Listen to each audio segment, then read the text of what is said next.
welcome to the SBK betting podcast, Royal Ascot Day 3 preview. My name is Tom Collins and I'm again joined by Ross Millar. My fortune didn't change on Thursday, I'm afraid, guys. Wallbank second in Norfolk, though he wasn't good enough to win. I thought Post Impressionist ran a pretty miserable race, to be fair, in the King George as well. It wasn't the best ride and he was very keen early, but didn't pan out. Ross, you were so unlucky with your nap, Deauville Legend. I thought he ran a great race, finished second. Arguably just pipped to the line a little bit further, maybe he'd have got up. What did you reckon? Yeah, I think he's a progressive horse. I mean, he's stepping up in trip continuously. I think he was beaten by a very good ride, but at 14-1, I'm not going to grumble too much. Aside from Deauville Legend, what was your personal highlight on day 3? Well, I suppose the personal highlight, backing a winner is always good, and so I was pleased to see Kyprios get over the line. But I think in terms of performance, I was quite taken by Claymore, actually.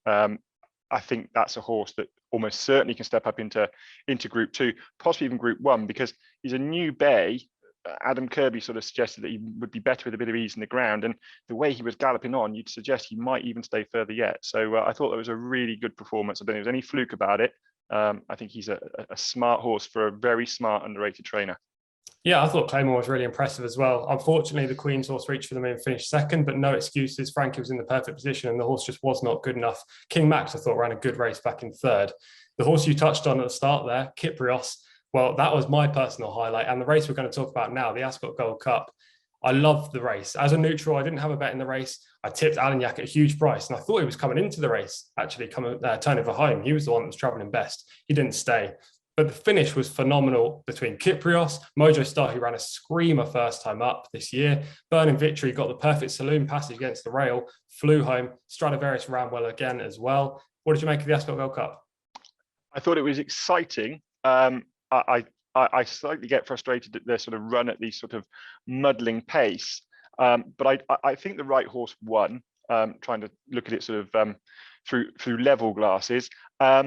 You just wonder whether Frankie again is going to look back and wish that he'd perhaps waited 2 strides before deciding to come wide around, because Burning Victory and William Buick had a dream run up the rail, and there's no reason why Frankie couldn't have had that route too if he'd have just waited. But I think he was probably quite right in that younger horses perhaps just got that little bit more kick in their legs at the back end of 2.5 miles. Whether he's going to go on and be a Yates, I don't know, but I thought he still looked like a horse that's going to furnish up as well. He's a big horse, but quite lean. I think he could strengthen up yet, and it's an exciting change of the guard. And of course, we've got Subjectivist sat in his box at home, licking his lips to have a go next year, I imagine. Yeah, exactly. I can't wait to see Subjectivist take on the likes of Mojo Star and Kyprios. I think Kyprios is a really good horse, but I think he was given a great ride by Ryan Moore. I love the way he flew home towards the line as well. Looked beaten for a couple of strides, I thought, when Mojo Star came alongside under a power pack drive by Ross Orion. But Kyprios fended him off in typical true Yates fashion to win the Ascot Gold Cup. Going from one good ride to a bad ride. And I think this is a section we need to talk about because, in horse racing media, we tend to avoid slating jockeys or criticising jockeys for mistakes. But I think this one, on such a big stage at Royal Ascot, we have to mention Paul Hannigan on the Riddler in the Norfolk was widest of all. Coming with 2 furlongs to go, the horse ends up nearly the furthest towards the standside rail, carved across the field, 9 horse lengths from the right to the left, took out 2 runners, including Crispy Cat. What did you make of that ride, Ross? Well, we're under instruction to keep these pods brief, TC, so I'll try and be succinct. But to put it finally, I was disgusted with it, to be honest with you. There's a number of things that irritate me about it. His sort of flippant comments afterwards that, I'll probably get a bit of a holiday. The barefaced lie that he thought he was clear. If he thinks he's clear, then he shouldn't be having a car license for certain because his spatial awareness is not up to it. And I'm frustrated at the rules that the horses that were compromised most don't even get a look in. And they talk about this band of brotherhood in the weighing room. I'd be embarrassed and ashamed to go and show my face in there because everyone knows what you've done. You know what you've done. And I'm fearful that it's going to take a big accident to a high-profile horse, a high-profile jockey, before anything gets done about it. And I talk of someone in an unrelated racing, a horse in unrelated racing, broke my neck.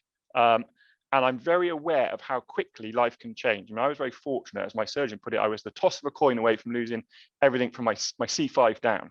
And that was an innocuous fall, no one to blame, apart from maybe my inability to sit on a horse. And I had to look at life possibly changing. So for Paul Hannigan to put his fellow jockeys through that, I think is nothing short disgraceful. 10 days is laughable. The only way they're going to change this is if they disqualify the horse, not demote it, disqualify it. And I guarantee you would change it overnight, because jockeys feel that they know where the boundaries are. They can push the boundaries. Start chucking a couple of them out and just withdrawing all prize money. You'd get owners getting a bit cross about it. Instead of coming in and saying, oh yeah, well done, sneaky 10 days, things would change. And I think they need to. I think it's a really poor element to racing. Yeah, I mean, I agree with what you said. I thought it was a poor piece of race riding. He was on the best horse in the Riddler, when taking nothing away from the horse there. I think he would have won the race. I know connections of Crispy Cat thought that horse was coming through, but I thought the Riddler was the best horse on the day. It's just a bit stupid. He had his whip in his right hand, didn't bother to change to his left, or even straighten up the horse. I think we need to talk about that point. 10 days, I completely agree with you. Woeful. And the rules do need to change. Look, fair enough. Jockeys know that they're not going to be thrown out if they ride like that. On the big day, maybe they think, well, stuff it. I want to win this race more than a 10-day ban. We need to change the rules. So that's not the thought process. But anyway, from the ugly to the good, and tomorrow's racing, Ross. A brilliant day's racing, 2 Group 1s, including the Commonwealth Cup, which is one of my favourite races of the year. And I know it's one of yours too. Who do you like in the Commonwealth Cup? I've been keen on Perfect Power since the Guineas, really. Perhaps an odd thing to say when he perhaps didn't run as well as you'd have hoped in the Guineas, but it became very clear he's not a miler. He's a 6 furlong horse that can perhaps stretch out to the 7 furlongs as he did in the Greenham. He was really impressive at this meeting last year, blistering speed. I think he's going to clearly see out the 6 furlongs well, and I think he takes all of the beating in this. I think he's comfortably got them covered, and I actually think he's quite a big price. Yeah, I think he's a very good price as well. Perfect Power. Saying that, I'm on him obviously much bigger anti-post. Didn't think this was going to be the plan. They went to the Guineas. They obviously realised he wasn't a miler, switching back to sprint trips. I think it's going to suit him perfectly. He was the best British sprinter last year as a 2-year-old. Maybe he's just going to show this year that he's still a sprinter and still the best around. There's one other horse I like in the race, which is Eraz for Richard Hannon. What did you make of him? Well, I got him wrong last time. You tipped him up last time, and I thought whether he's a bit soft in a finish, and he proved that to be all wrong. He was unlucky last time. He's a big, powerful horse. It's perhaps going to improve the racing. I'm hoping that Perfect Power will be too strong for him at the back end with that sort of proven 7 furlong stamina. But yeah, I can see the appeal, and he is a nice looking, flashy horse. So I can see why he's tugged at your heartstrings, TC. Yeah, you certainly won't miss Eraz in the run. It's a beautiful chestnut in the Shadwell Silks. Now onto the second Group 1, which is the Coronation Stakes. Race has been a little bit tarnished by the fact that Irish 1,000 Guineas winner Homeless Songs isn't coming across due to the ground, which is fair enough. This horse needs a little bit of give underfoot. That means that Inspiral is going to go off favourite, or at least open favourite, Ross. What do you make of Inspiral? And if you don't like her, who do you prefer? So Inspiral, I can see the form line. I just can't be backing a horse that's had such a checkered prep into this season. She's had problem after problem. And what I don't like is that, first of all, they suggested that she might make the Guineas. She had a little hold up. And then literally 24 hours later, it was no, she's not going to make the Guineas. Then hasn't made the Irish Guineas, which would have presumably been another option. So it's clearly not sort of a stone bruise or anything mild. She's clearly had a few issues. This is a big level to come back at. Yes, she probably holds the best piece of 2-year-old form in the race. And on that form, Cachet, who would be my selection, probably shouldn't beat her. But I think Cachet is clearly going to handle the ground, as she showed at Dalmar when 4th in the Fillies Juvenile on the turf. I think this 7 and a bit furlong trip on a stiff Ascot track is perhaps ideal for her. I think she'll be ridden forcefully. And I just think with a nice toe into the season that she's had, she's run solidly both starts this year. I think she's a big price against a horse that we just don't know enough about. Yeah, I'll be taking on Inspiral as well. I think she is vulnerable for all the reasons you mentioned. First time up this season, missed a couple of engagements. She was a brilliant 2-year-old, but we just don't know whether she's going to make into a brilliant 3-year-old. Saying that, I would love to see her win because we do need that superstar in this division. I can see the case for Cachet too. She's a solid option in this race. She's the 110 horse. We know she's going to run to that mark. And she is kind of the form bearer. She has form with Inspiral and my selection, one of the US runners, Pizza Bianca, just underestimating the market around 16-1. I think she's a big player. She beat Cachet in the Breeders' Cup last year and finished second to Wild Beauty prior to that at Woodbine. Wild Beauty this year, for Godolphin, has won the Fred Darling. So the form stacks up. She's not your typical US runner. You won't see her blazing out in front. She'll be held up and she'll come with that late kick and hopefully pick up the pieces for at least a place, but maybe she's a win play.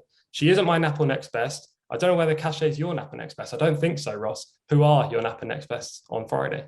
So I'm sticking with the 2-year-olds, and I've rattled the bar a couple of times this week. But I really like Morge in the Albany. I think she was really taking on debut. She jumped out the stalls, got bumped and busted and knocked around and didn't turn a hair, which for the 2-year-old fillies, I really like. She travelled very sweetly for Ray Dawson. He pulled her to the rail at Newmarket and she absolutely took off and powered through the line. I was really taken by her. I was surprised that she wasn't anti-post favourite for this. She's just moved into favourite now. I think she's got outstanding credentials. I think she's a really smart filly for Side Pincer. Then the next best comes in the 6'10", Bond Chairman. He was a luckless fourth at this meeting last year in the in the Windsor Castle, and didn't get the best ride from Graham Lee. He then sort of went over the top and his temperament started to get the better of him. He was sort of running his race far too early and getting very keen in the early start passage of the race. He's been gelded since, hasn't run since the back end of last year, off a marker 93. Now in the Windsor Castle, he was between two horses, 111 rated Armour and the 99 rated Booney. 93, I think, is a decent mark. He'll like this quick ground. He'll come home strongly. And if his gelding operation has sorted him out temperament-wise, I think he's a big price at 20-1. Yeah, Morge is 11-4 with SBK. As you say, Bond Chairman 20-1 with SBK. Friday's a big day for me. Unfortunately, Statuette's not running in the Albany. So, well, maybe that's a good thing based on what we've seen so far this week with my selections. But she doesn't feature in my Nap or Next Best. The Nap, however, is the Nap of the week, which is Ottoman Fleet, who runs in the King Edward VII at 5:35. As I say, I love this horse. This is not being a good race for Aidan O'Brien. He's won from 14 in the last 10 years. 5 short price favourites being beaten, 4 of them odds on. He has the favourite in this year's edition as well in Changing of the Guard, who finished 5th in the Derby. I much prefer Ottoman Fleet. I think he was supremely impressive last time. Stumbled at the start at Newmarket. Horses struggled to come back and win after that. He raced against the favoured rail. Fair enough. He still managed to beat Zane Surinder, who also raced with that bias in his favour. I thought it was a monster performance. I think he's a 115 horse, and I think that's perfectly good enough to beat the likes of Changing of the Guard in the 5:35. My next best comes in the Sandringham. I never thought I'd say that. It's the 5 o'clock. This is a horse called Fresh Hope. She's 8-1 with SBK, trained by Charlie Fellows, won 2 of the last 3 editions of this race, ridden by Hayley Turner, won 2 of the last 3 editions of this race. The perfect type of horse for the Sandringham. Will love the big field, the fast gallop. She should be 2 from 2 this year. She just got found out by the mile and 2 furlong trip on her comeback, where she was 3rd behind Rogue Millennium, who subsequently went on to win the SBK Oaks trial at Lingfield. I think this is the perfect spot and she looks well handicapped. And that brings us to the end of episode 4 of the Royal Ascot mini-series. Only 1 episode to go, and that will be tomorrow night. Make sure you watch that. And if you're watching this one, please like, comment, and subscribe. We do really appreciate it. Also, should mention the SBK offer. If you haven't got it so far, I don't know what you're doing. You've heard it 3 times. But the SBK offer is for new customers. Deposit £10 and you get £30 in free bets. T's and C's do apply, so make sure you read those. Until tomorrow, Ross, best of luck. Hopefully we get a couple of winners on the Friday. Let's hope so, TC. Tide's surely going to turn for you. You've rattled the crossbar with some big prices this week, and tomorrow will be the day. Yeah, fingers crossed. I really am hoping it is the day. And best of luck to everyone out there watching as well. Hopefully you have a really good Friday and have had a great week so far. Please tune in to watch tomorrow's episode, and we'll see you then.